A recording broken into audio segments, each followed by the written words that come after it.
Hi everyone, welcome to digital GK classes. तो आज हमारा 7 चैप्टर है ग्रामीण क्षेत्र में आजीविका। ठीक है, पॉलिटी की चल रही है, आपको पता ही है, क्लास 6 का। अच्छा, कल कुछ लोग बोल रहे थे कि 6 क्लास की पॉलिटी तो हमारी चलो खत्म हो जाएगी क्योंकि केवल 8 चैप्टर हैं, कल खत्म हो जाएगा। तो क्या 7th और 8 क्लास की पॉलिटी नहीं होगी? ऐसा क्यों आप लोग सोच रहे हो? पूरा जब मैंने हिस्ट्री करा दिया, ज्योग्राफी करा दिया, और आपको पता है कि ज्योग्राफी हमारी पूरी 6, 7, 8 की खत्म हो चुकी है। अब आज जो है मैं हिस्ट्री ही कराने वाली हूँ, वो भी 1-2 चैप्टर बाकी है। तो जब हिस्ट्री कंप्लीट हो चुका है, ज्योग्राफी, तो पॉलिटी तो ऑब्वियस सी बात है, क्लास 6 का कल खत्म ही हो जाएगा। तो 7, 8 की भी होगी, आप टेंशन मत लो। बाकी के सब्जेक्ट्स जो है ना, सीडीपी हो गया, बाकी वो भी होगा, और वो भी मैं ऐसा क्लास लेकर आऊँगी जिसमें से कि आपका एग्जाम में क्वेश्चन पूछे ही पूछे। कम टाइम में आपको ज़्यादा चीज़ें मैं प्रोवाइड कराऊंगी। तो इस चीज़ की टेंशन मत लो कि सीटेड पेपर 1 पेपर 2 सिर्फ एसएसटी की प्रिपरेशन नहीं होगी। एसएसटी को मैंने फर्स्ट प्रायोरिटी पे इसलिए रखा है क्योंकि पिछली बार पेपर 2 में बहुत सारे लोगों का नहीं हो पाया था, और ये आपको क्लासेस यूट्यूब पे भी बहुत कम लोग ही आपको प्रोवाइड कराएंगे। ठीक है, बाकी 1 to 5 में भी उतना अच्छा रिजल्ट नहीं था, तो सीडीपी हो गया, ईवीएस, हिंदी इंग्लिश के जो पैसेज होते हैं उसकी मैं आपको ट्रिक्स बताऊंगी किस तरीके से आप सॉल्व करेंगे। तो बेसिकली ये खत्म हो जाए एक बार, अभी तो पूरा हमारा नवंबर ही तो है, अभी 2-4 दिन में आपका ये खत्म ही हो जाएगा। दिसंबर में तो हमारे पास ऑब्वियस ही बात है, जनवरी में पेपर है, पूरा दिसंबर है, हर एक सब्जेक्ट्स को डिटेल में करेंगे। बस आप लोग सपोर्ट बनाए रखें, और 250 लोग लाइक करते हैं हर वीडियो को, मुझे बहुत अच्छा लगता है। हाँ, बस ये संख्या थोड़ी सी बढ़ जानी चाहिए क्योंकि 3 से 4 हज़ार लोगों में 250 की संख्या बहुत कम है। मे बी उन लोगों को वीडियो ना पसंद आ रही हो। अगर आपको कोई भी प्रॉब्लम होती है तो आप प्लीज़ मुझे कॉमेंट करके ज़रूर बता सकते हैं। हर दिन की पीडीएफ मैं टेलीग्राम पे भेजती हूँ, टेलीग्राम का लिंक आपको कमेंट सेक्शन में मिल जाएगा। तो अभी हम कर रहे हैं पॉलिटी, और 2 बजे आज से क्लास 8 की हिस्ट्री है, याद रखिएगा। ठीक है, एनसीईआरटी। देखिए, ये जो चैप्टर है ना क्लास 6 का, बेसिकली इसमें स्टोरी के माध्यम से बताया गया है। बट यहाँ से क्या क्वेश्चन पूछता है ना कि गांव के लोग जो हैं क्या क्या क्या क्या जो है काम करते हैं, जो कृषि है उस पर कितने लोग निर्भर हैं, ये आपसे परसेंटेज वगैरह पूछता है। अगर मैं आपको इसको एक लाइन में बताना चाहूँ या 2 लाइन में कि ग्रामीण क्षेत्र में आजीविका का मतलब क्या होता है, तो इसका मतलब ये है कि गांव में बहुत सारे लोग होते हैं, तो वो अलग अलग तरीके से जो है अपना घर चलाते हैं, अलग अलग काम करते हैं। तो यही आज हम देखेंगे कि क्या सभी को एक समान अवसर मिलता है काम करने का, आजीविका। कहीं कहीं पर लाइफ बहुत डिफिकल्ट हो जाती है, तो वो वहाँ पर किस तरीके से जीवन यापन करते हैं। अब देखो, जो मैदानी इलाका होता है, आपको पता ही है, प्लेन एरिया, वहाँ पर कृषि करना बहुत आसान होता है। बट वहीं पहाड़ पे जहाँ पे सूखा पड़ा होता है, तो वहाँ पे लोग उस अकॉर्डिंग क्या क्या जो है काम करते हैं, वो हम देखने वाले हैं। तो ये हमारा चैप्टर 7 है, और जो लोग पहली बार आए हैं तो प्लीज़ चैनल को सब्सक्राइब करके वीडियो को जरूर लाइक कर दीजिएगा ताकि आप सभी को अपडेट मिलता रहे। तो यहाँ पर एक फोटो के माध्यम से भी दिखाया गया कि देखो, कोई मछुआरा है, कोई सब्जी बेचता है, कोई किसान है। देखिए कितने सारे तरीके के काम हैं। तो इतने में ही आप समझ गए कि चैप्टर में आज हम क्या पढ़ेंगे। अब यहाँ से जैसे कि मैंने आपको बताया, ये देखिए ग्रामीण क्षेत्र में आजीविका। तो इसी तरीके से कई बार क्या होता है ना कि सीटेट में एक तो ये भी है ना कि हमें पता नहीं है कि क्या पूछ सकता है, तो मेन मेन चीज़ें आप हमेशा याद रखो।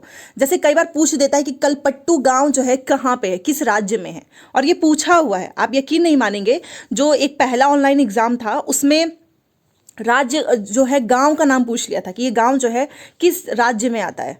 तो ऐसे भी क्वेश्चन पूछे हुए हैं। तो याद रखिएगा, कलपट्टू गांव कहाँ पे है? तमिलनाडु में है। ठीक है, तमिलनाडु में समुद्र तट के पास एक गांव है कलपट्टू, कभी भूलिएगा मत। यहाँ पे लोग बहुत तरीके के काम करते हैं, जैसे कि खेती के अलावा भी काम करते हैं, टोकरी, बर्तन, घड़े, ईंट, बैलगाड़ी। तो ये गांव है, तो आप देखिए हर गांव में किस तरीके के काम होते हैं, हमें वही पढ़ना है। तो आप नोट कर लेना कि कलपट्टू गांव में किस तरीके का काम होता है। और यहाँ पर कुछ लोग नर्स भी हैं, शिक्षक हैं, धोबी बुनकर हैं, नाई हैं, साइकिल ठीक करने वाले हैं, लोहार के रूप में भी अपनी सेवाएं देते हैं। कुछ जो हैं व्यापारी हैं, कुछ जो है मैंने अभी आपको दिखाया ना, बाजार जो है छोटी मोटी सामान बेचते हैं, उनकी दुकानें हैं। जैसे किसी की चाय की होगी, सब्जी की होगी, कपड़े की होगी। कुछ लोगों की जो है आपने देखा होगा खाद और बीज की होती है। 4 दुकानें चाय की हैं जहाँ टिफिन भी मिलता है। अब ये टिफिन का मतलब क्वेश्चन पूछ सकता है, तो टिफिन का मतलब होता है खाने पीने की हल्की फुल्की चीजें। ठीक है, तो 4 दुकानें किसकी हैं? चाय की हैं, और यहाँ पर टिफिन भी मिलता है जहां पर हल्की फुल्की खाने पीने की चीजें। तो आप समझ गए कलपट्टू गांव में किस किस तरीके का काम होता है। तो यहीं से पूछता है कि यहाँ पर लोगों का व्यवसाय क्या क्या हो सकता है। ठीक है, लोहार का मैंने आपको बता ही दिया। जहाँ पर लोहे की चीज़ें बनाने का काम होता है, साइकिल वाले के दुकान पे मरम्मत होती है साइकिल की। ठीक है, गांव में दो परिवार कपड़े धोकर अपनी आजीविका चलाते हैं, जो धोबी लोग होते हैं। कुछ लोग पास के शहर में जाकर मकान बनाते हैं, इसका भी काम है। गांव छोटी छोटी पहाड़ियों से घिरा हुआ है। तो कलपट्टू गांव आप यहाँ पर देख सकते हो, ये देखिए छोटी छोटी पहाड़ियाँ हैं। ठीक है, देखो सुंदर तो हमें बहुत सारी चीज़ें लगती हैं कि यार पहाड़ है, पर्वत है, ये नदियाँ हैं, बट अगर वहाँ पे रहने लगो तो लाइफ बहुत डिफिकल्ट हो जाती है, अगर प्लेन एरिया नहीं है तो गांव में छोटी छोटी पहाड़ियों से घिरा हुआ है। सिंचित जमीन पर मुख्यतः धान की खेती होती है। तो याद रखिएगा, कलपट्टू गांव में ये देख सकते हो आप, धान की खेती होती है। ज़्यादातर परिवार यहाँ के खेती के द्वारा ही अपनी आजीविका कमाते हैं। यहाँ आम और नारियल के कॉफ़ी बाग है, कपास, गन्ना और केला भी उगाया जाता है कलपट्टू में यहाँ पे कुछ लोग जो हैं, कुछ लोगों से मिले जो कलपट्टू के खेतों में काम करते हैं। और यहाँ पर आप देख सकते हो ये धान की रोपाई हो रही है यहाँ पे। ठीक है, तो कलपट्टू गांव में आपने पढ़ लिया। अब इसके नीचे ये इंपॉर्टेंट नहीं है, मैंने पहले ही पढ़ लिया है। तो इसमें बेसिकली एक तुलसी है, वो बता रही है कि हमारे यहाँ पे जो है किस तरीके से काम होता है, खेती बुनाई किस तरीके से होती है, मजदूरी का काम करते हैं ये लोग। अगर जो है धान की फसल थोड़ी सी बढ़ जाती है तो फिर उनको बुलाया जाता है। बहुत ही कम एज से इन लोगों ने कटाई, बुनाई, निराई का काम स्टार्ट कर दिया था। तो ये इसमें वो है कि मतलब यहाँ पे बताया जा रहा है कि देखो ये लोग जो है मजदूरी का काम कर रहे हैं, साथ में खेती का भी काम कर रहे हैं। और ये जो तुलसी है, एक महिला है, ये घर में सबके लिए खाना भी बनाती है, कपड़े भी धोती है, सफाई भी करती है। दूसरी औरतों के साथ जंगल में जाकर लकड़ी भी लाती है। गाँव से करीब 1 किलोमीटर दूर बोरवेल है, जहाँ से पानी भी लेकर आती है। मेरा पति घर का सामान जैसे साग सब्जी खरीदने में मेरी मदद करता है। तो आप देख लीजिए, ये जो तुलसी है, जो महिला है, वो कितना सारा काम करती है। अपने हस्बैंड के साथ बाहर भी जाकर काम करती है, और ये घर के काम जो हैं वो तो होते ही हैं। ठीक है, तो यहाँ पर देखा जा रहा है कि क्या सभी को आजीविका चलाने के लिए समान अवसर मिलता है, ये बेसिकली इस चैप्टर में बताया गया है। तो इसने ये भी बताया कि हमारी 2 बेटियां हैं, वो स्कूल भी जाती हैं। पिछले साल एक बेटी मेरी बीमार पड़ गई तो वो अस्पताल ले जाना पड़ा। उसके इलाज के लिए ये लोग उधार भी लेते हैं, और उस उधार को चुकाने के लिए हमें अपनी गाय बेचनी पड़ी। बहुत सारे ऐसे किसान मजदूर होते हैं जिन पे कुछ ना कुछ उधार होता ही है, ये आप जानते हैं, क्योंकि मजदूरी से ज़्यादा पैसा नहीं मिलता है। इतना पैसा नहीं मिलता है कि उससे उनका गुजारा हो जाए। घर चलाने और ज़िंदगी बसर करने के लिए बहुत सारे काम करने पड़ते हैं। तो ये मैंने आपको समझाया। अब यहाँ से आपसे क्वेश्चन पूछेगा, इतना तो आप समझ गए। ये जो चीज़ें मैं आपको बताती हूँ ना, कि ये कहानी या कुछ भी कॉन्सेप्ट, वो मैं इसलिए बताती हूँ क्योंकि सीटेट में क्या होता है ना, कि आपकी समझ देखी जाएगी। रटने वाली, आप खुद बताओ कि आपने एनसीईआरटी में क्या कभी हमेशा बस रटने वाली चीज़ें देखी है? नहीं। ये जो स्टेटमेंट क्वेश्चन बनते हैं ना, वो इन्हीं कहानियों से बनाते हैं, चाहे वो पैडागॉजी हो, चाहे कंटेंट हो। तो यहाँ पर देखो, अब ये आप इंपॉर्टेंट है, क्योंकि यहाँ पर आपने देखा कि लोग गांव में जो है किस किस काम पे निर्भर हैं, और उससे उनको ज़्यादा पैसा भी नहीं मिलता है, उधार भी लेना पड़ता है। तो हमारे देश के ग्रामीण परिवारों में से करीब 40%, याद रखिएगा 40% जो है वो खेतीहर मजदूर हैं। कुछ के पास जमीन के छोटे, और ये स्टेटमेंट में पूछा था कि क्या सभी के पास जमीन के टुकड़े होते हैं? बड़े बड़े नहीं, छोटे टुकड़े होते हैं। और बाकी कुछ लोग तो भूमिहीन होते हैं, कुछ के पास तो जमीन भी नहीं है। कई बार जब पूरे साल उन्हें काम नहीं मिल पाता तो वो मजबूरन काम की खोज में उनको बाहर जाना पड़ता है। तो ये इस तरह का पलायन भी होता है कुछ कुछ मौसम में। तो यहाँ से स्टेटमेंट वाला पूछेगा, आपको याद रखना है। तो जैसे हमने तुलसी की कहानी पढ़ी, वैसे ही ये शेखर की भी कहानी है कि ये हमें जो है यह धान अपने घर लेकर जाना है। और मेरे परिवार ने अभी अभी फसलों की कटाई पूरी की है। हमारे पास 2 एकड़ ज़मीन है, इसके पास ज़मीन है, और हम अपने खेत का सारा काम खुद ही कर लेते हैं। मैं कई बार कटाई के समय दूसरे छोटे किसानों की मदद भी लेता हूँ, और बदले में उनको खेती में कटाई करवा देता हूँ। और व्यापारी मुझे उधार पर बीज और खाद देते हैं। इसे चुकाने के लिए मुझे थोड़े कम दामों पर उसे धान बेचना पड़ता है। अगर बाजार में बेचूं तो ज़्यादा पैसा मिल जाए, लेकिन मुझे उधार भी तो चुकाना है। व्यापारी ने किसानों को याद दिलाने के लिए अपना एजेंट भेजा है कि जिन किसानों ने उधार लिया है वे उसी को अपना धान बेचें। मुझे अपने खेत से 60 बोरी धान मिलेगा, इनमें से कुछ से मैं अपना उधार चुका दूंगा और बाकी घर में ले जाएंगे। तो आप देख सकते हो कि किस तरीके से जो है ये जो अगर ये उधार लेंगे तो इनको अपना जो भी उन्होंने बीज फसल जो भी उगाया होगा वो उसको उनको देना भी पड़ेगा। ठीक है, ताकि उधार जो है चुकता हो जाए।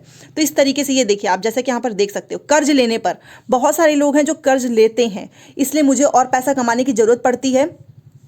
साथ में चावल की मिल में भी काम कर रहा है, अपने खेत में भी कर रहा है, इतनी सारी चीज़ें। तो यहाँ पर देखो, अब ये जो चीज़ें हैं, ये किस तरीके से जो है तो आपने शेखर से रिलेटेड मैं आपको एक चीज़ बताना चाहूँगी कि जो भी किसान, जो भी वहाँ पे जो भी लोग काम करवाते हैं, अगर उनके ऊपर किसी भी तरीके का उधार है, कर्ज है, तो जो बड़े बड़े व्यापारी होते हैं वो उनसे उसका हिसाब कर लेते हैं। जो भी वो फसल उगाए होंगे उसमें से वो लेकर चले जाएंगे, और कुछ जो उनके पास बचेगा वो घर के यूज़ के लिए और कुछ वो बेचेंगे। बट आपने देखा होगा कि जो गांव में जो भी फसल जो भी उगाते हैं वो बहुत ज़्यादा गरीब इसलिए हैं क्योंकि जो ये फसल उगाते हैं और जब वो उसको बेचते हैं तो ये जो बीज के जो बिचौलिए नहीं होते हैं वो उनको बहुत ही कम दाम उस चीज़ का देते हैं।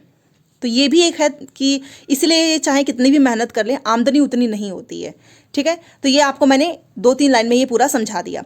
बाकी यहाँ से आपको कुछ नोट नहीं करना है, जो मैं बोलूँगी आप वही सिर्फ नोट करना। ठीक है, अब देखो ये चीज़, जैसे कि बीज, खाद और कीटनाशक खरीदने के लिए इनको साहूकारों से कर्ज लेना पड़ता है। अगर बीज अच्छी किस्म के नहीं होते या फसल को कीड़ा लग जाता है तो पूरी फसल बर्बाद हो सकती है।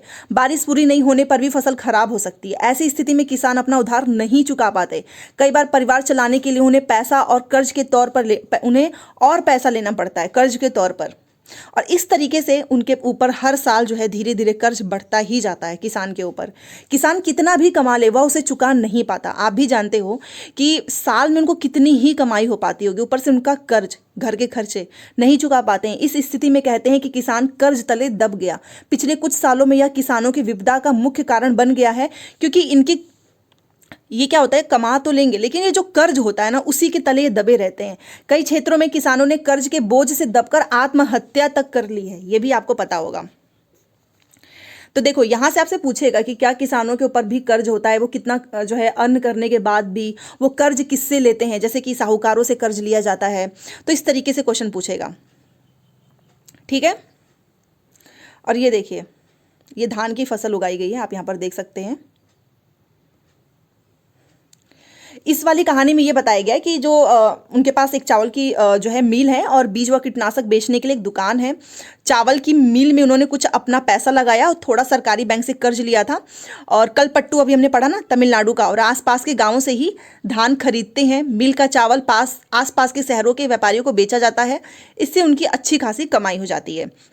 तो कुछ लोग तो काफ़ी अमीर होते हैं, कुछ बहुत सारे ऐसे किसान हैं आपको पंजाब वगैरह में दिखेगा। बट आप अपने घर के आसपास के देखो, चाहे वो कितना दिन रात का जो है काम करते हैं, बट उनकी आर्थिक स्थिति बहुत ही ज़्यादा खराब है अगर आप देखें तो। इसी वजह से हमने पढ़ा ना कि कुछ लोग आत्महत्या भी कर लेते हैं। भारत के खेतीहर मजदूर और किसान। कलपट्टू गांव में तुलसी की तरह खेतीहर मजदूर है, शेखर की तरह छोटे किसान हैं, और रामलिंगम जैसे बड़े किसान हैं। बड़े किसानों के पास ज़्यादा पैसा होता है। तो यहाँ पर याद रखना है कि भारत में प्रत्येक 5 ग्रामीण परिवारों में से लगभग 2 परिवार खेतीहर मजदूरों के हैं। 5 हैं तो इसमें से 2 तो खेतीहर मजदूर हैं। ऐसे सभी परिवार अपनी कमाई के लिए दूसरों के खेतों पर निर्भर हैं। इनमें से कई तो भूमिहीन है, उनके पास भूमि जमीन नहीं है। कईयों के पास तो छोटे छोटे टुकड़े हैं। ठीक है, तो ये आपको नोट करना है। साथ में भारत के 80% किसान, मतलब अगर आप देखो तो भारत का जो 80% जो किसान है ना, सभी की हालत यही है। केवल 20% किसान होंगे जो बड़े किसानों की श्रेणी में आते हैं, केवल 20। संख्या कितनी कम है सोचिए। ऐसे किसान जो हैं गांवों की अधिकतर जो है ज़मीनों पर क्या करते हैं, खेती करते हैं। उनकी उपज का बहुत बड़ा भाग जो है बाज़ार में बेचा जाता है। कई बड़े किसानों ने अन्य काम धंधे भी शुरू कर दिए हैं, जैसे कि जो बड़े किसान होते हैं वो दुकान चलाते हैं, सूद पर पैसा देते हैं, छोटी छोटी फैक्ट्रियाँ भी चलाते हैं। तो इनकी आमदनी काफ़ी अच्छी हो जाती है जो बड़े किसान होते हैं। ठीक है, ग्रामीण क्षेत्रों में खेती के साथ साथ लोग जंगल की उपज और पशुओं आदि पर निर्भर रहते हैं, क्योंकि बस खेती करके तो कुछ होगा नहीं, आप भी जानते हो। भारत के कुछ गांव में खेती और जंगल की उपज दोनों ही आजीविका के महत्वपूर्ण साधन हैं, जैसे कि महुआ बिनने, तेंदू के पत्ते इकट्ठा करने, शहद निकालने और इन्हें व्यापारियों को बेचने जैसे काम अतिरिक्त आय में जो है मदद करते हैं। इसी तरह सहकारी समिति को या पास के शहर के लोगों को दूध बेचना भी कई लोगों के आजीविका कमाने का मुख्य साधन है। तो हम इस चैप्टर में पढ़ क्या रहे हैं कि आजीविका, अलग अलग लोग जो हैं किस किस तरीके का काम करते हैं, जो कि आपने यहाँ पर देखा है। और अभी मैंने आपको बताया था ना कि समुद्र तट इलाकों में आपने देखा होगा कि सभी लोग गांव में क्या कर रहे हैं, मछली पकड़ने में ही लगे हुए हैं। मछली पकड़ने का ही काम है उनका बस। तो यह परिवार कलपट्टू के पास पुदुपेट नाम के गाँव में रहता है, जो कि मछली पकड़ने का काम कर रहा है। तो कलपट्टू कहाँ पे है, तमिलनाडु। उसके पास क्या है, पुदुपेट नाम का गाँव। चलिए अब यहाँ पर एक फ़ोटो देखिए। ये है नागालैंड की सीढ़ीनुमा खेती। आप देख सकते हो कितना सुंदर दिख रहा है, ये नागालैंड की है। तो पूछ सकता है कि नागालैंड में किस तरीके की खेती होती है, सीढ़ीनुमा खेती। तो इसके बारे में आपसे कुछ चीज़ें पूछी जा सकती हैं।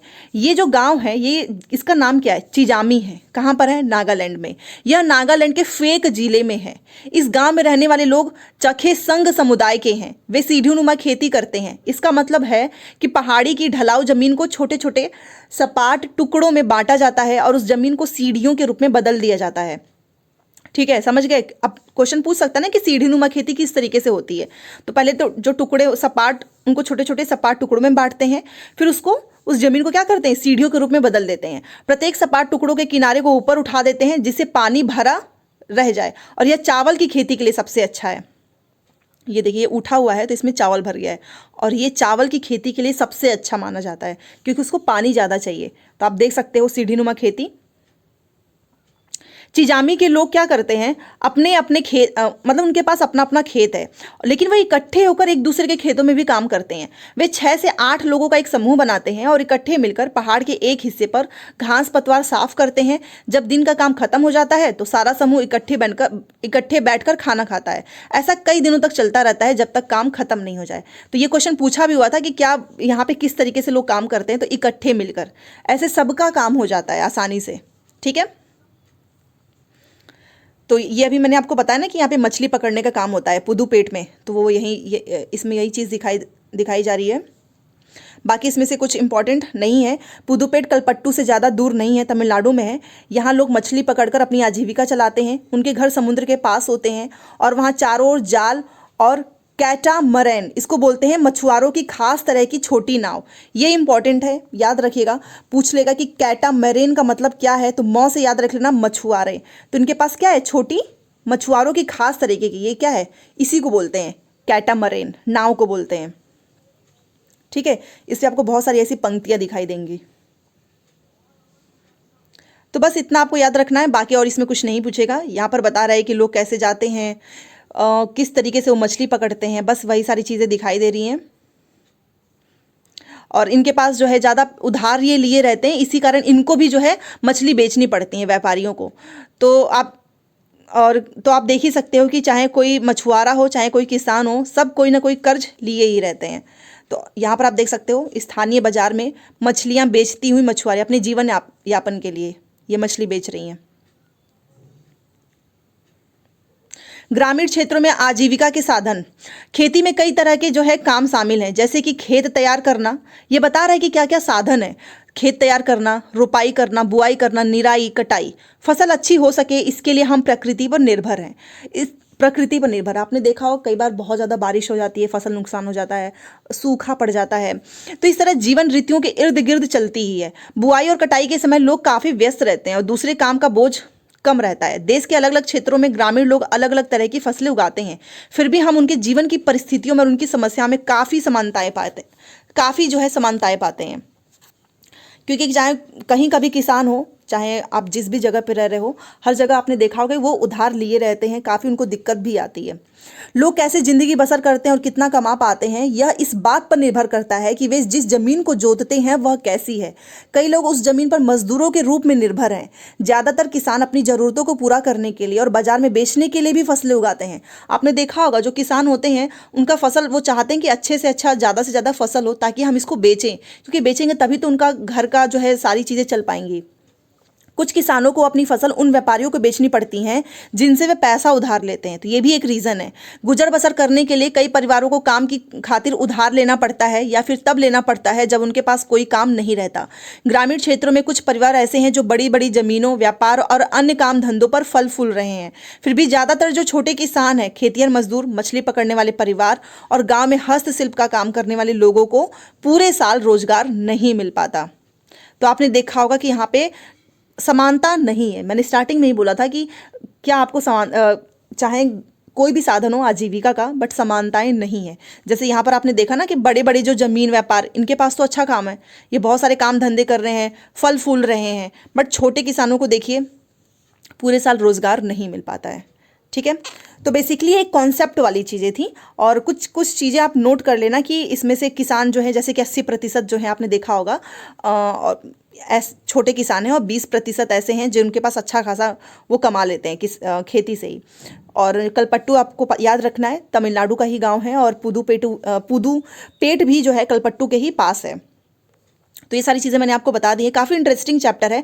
देखो ये मत सोचो कि अरे इतना आसान सा है, नहीं, अभी हम 6 क्लास का पढ़ रहे हैं। जैसे ही आप 7th क्लास में जाओगे ना, आपको ज़्यादा चीज़ें नोट करनी पड़ेगी, ठीक है। तो आप इस चीज़ को एंजॉय कीजिए, पढ़ रहे हैं तो आप अच्छे से समझ के पढ़ेंगे तो आपको शायद नोट भी ना करना पड़े, ना याद करना पड़े, ठीक है। बस कॉन्सेप्ट रखो कि आपके आसपास जो खेती है, जो किसान है, अपने दिमाग में रखो कि अच्छा जो आसपास गांव के लोग हैं वो किस तरीके से जीवन यापन करते हैं, दिन रात वो जो है खेत में लगे रहते हैं, उससे उनको कितना जो है उनकी इनकम हो जाती है, वो किस तरीके से डिपेंड हो जाते हैं, उधार ले लेते हैं, जो साहूकार हैं उनसे कर्ज ले लेते हैं। तो इन सारी चीज़ों को आप रिलेट करके समझिए, फिर आपको कभी रटना ही नहीं पड़ेगा, ठीक है।